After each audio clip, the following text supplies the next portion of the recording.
Hey everybody, welcome to Talk Daily. Today we're going to be talking about the Honda CR-V. And before you get excited, this is just a rendering for Motor Trend of what I think the CR-V is going to look like because of this image. And if you don't know what this is, it's called patent application image. And I think that's the way of Honda like patenting the design.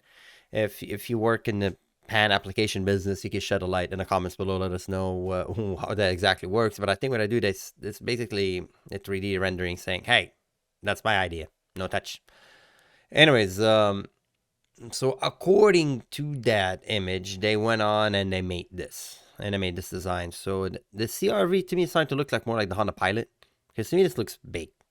And the CRV is an amazing car, but the CRV is not the kind of vehicle to say, "Oh, I'm going to go to the mountains." The CRV is that class of SUV for the city dwellers. Yeah, you can of course drive it in some snow condition, whatnot. It will function, but it's not really designed for a hardcore. I mean, of course, you can make it. You always be careful with these caveats. You can say a car is not designed, but someone else goes in some shed somewhere and makes it into a rock climbing machine. That's not the point. Unmodified as it is, it will do well in some snow, but again, it's not designed to. You're not gonna discover the new Amazonian, I don't know, jungle with this. So, having said that, they're designing it to be more elegant, and I think they're doing an okay job. It, it seems that I all go in the same direction with that grill and the headlight, which is fine by me. It looks more elegant, looks pretty. It kind of looks a little bit bigger, but there's no really specs yet about that. They're speculating here, saying it looks a little bit bigger. See, it's go puckish, a little puckish.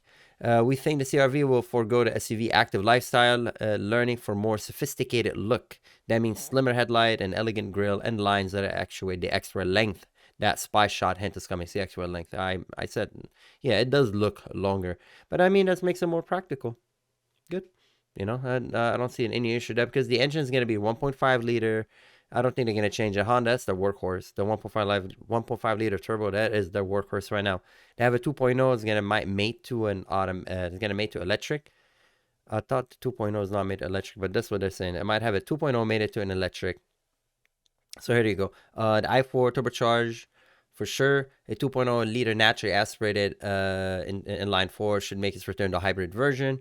And a possible PHEV version will debut, basically a hybrid version. So, electric, they're saying the electric should give you a 40 to 50 miles of electric power only. That's the current one. That's the current CRV. But you can tell, like, it's becoming more like the design is more bold. I could see that totally being Honda right now. They're going through that direction.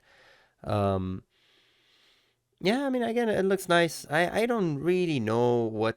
I mean, obviously it's gonna look taller, but I like that car. I like the CRV. It's a good car. Would I buy one?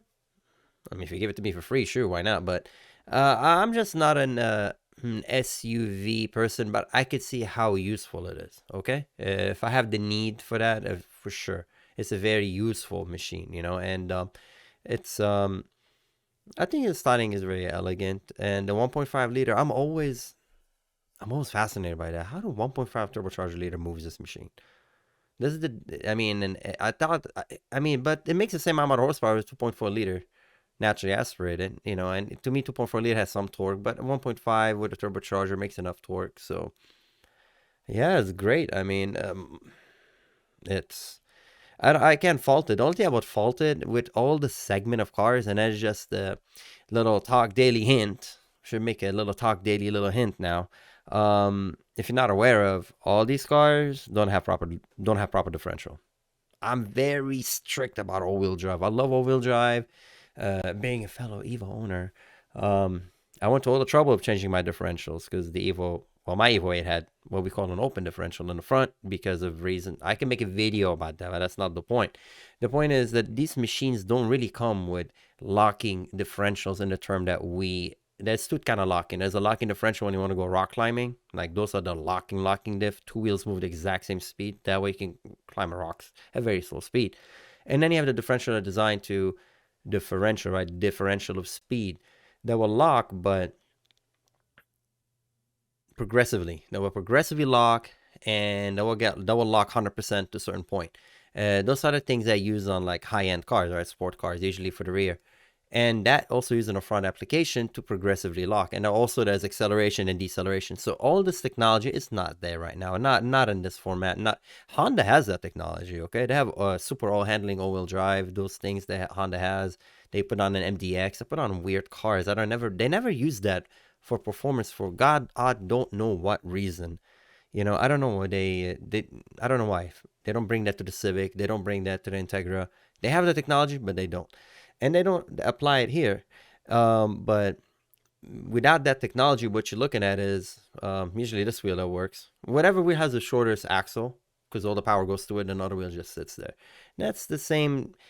Not to say that it doesn't have the traction ability from the brakes to slow down the wheel that will go run away, but it won't have that traction that you expect from an all-wheel symmetrical all-wheel drive, like for example the Subaru. Yeah, anyway, so that's just one little thing. But beside that, it's again no center diff, locking center diff or anything, but it still will be fine in the snow and the condition this car is gonna experience. I'm just being very pokey and specific about that, but you have a beautiful service life with this vehicle and drive it around, and you wouldn't have any issues with this all-wheel drive. So unless you're gonna go rallying it or rock climbing.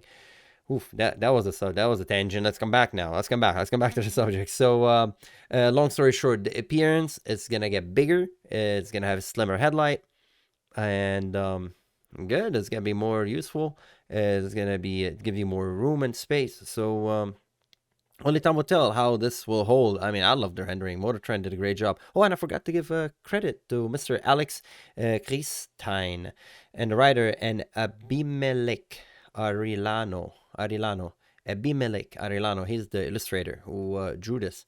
Very well done by him. It looks almost very real. Again, this for Motor Trend. I will have a link to this article as always in the description below. Anyways, I hope you guys found this a little bit informative. Let me know what you think. Do you like it or you don't like it? You think it's just gotten too big and you like the way the old one looks? You like how this one looks more? CRV sure got bigger through time. If you look at the older CRVs from the 90s and now, they definitely got bigger. But they got more safer, and they got more powerful. Anyways, let me know as always what you think, and thank you for watching, and I'll see you next time. Take care. Bye-bye.